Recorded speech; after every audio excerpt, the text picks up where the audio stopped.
Bonjour. Notre livre utilise à nombreuses reprises l'analogie des cow-boys et des chemins de fer. D'où est-ce que vient cette analogie?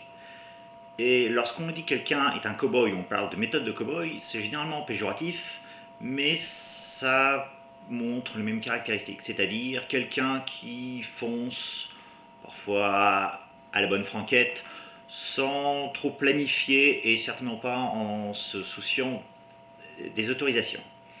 Et on s'est rendu compte qu'en informatique, il y avait beaucoup de cow-boys, que ce soit des individus ou des entreprises qui se lancent, là encore, sans beaucoup de préparation, mais certainement pas sans donner des autorisations, et qui se fichent de ce qu'on pense d'eux.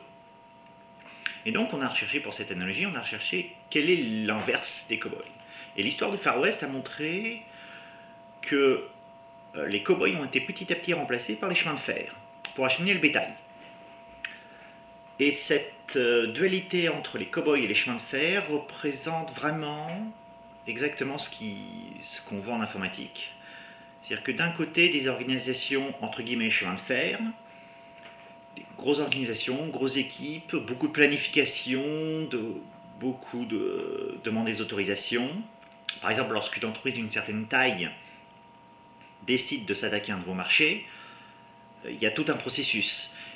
Il y a une étude des marchés qui est faite, il faut des autorisations, il faut convaincre la direction que c'est un marché porteur, et ainsi de suite.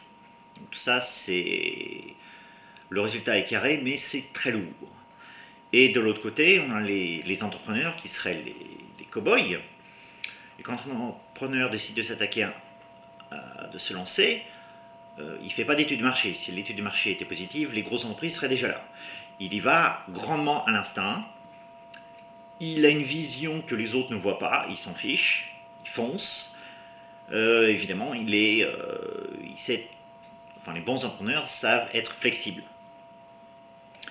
Et aussi, les entrepreneurs ne sont pas connus pour aimer les règles. Pas forcément les violer, mais les contourner.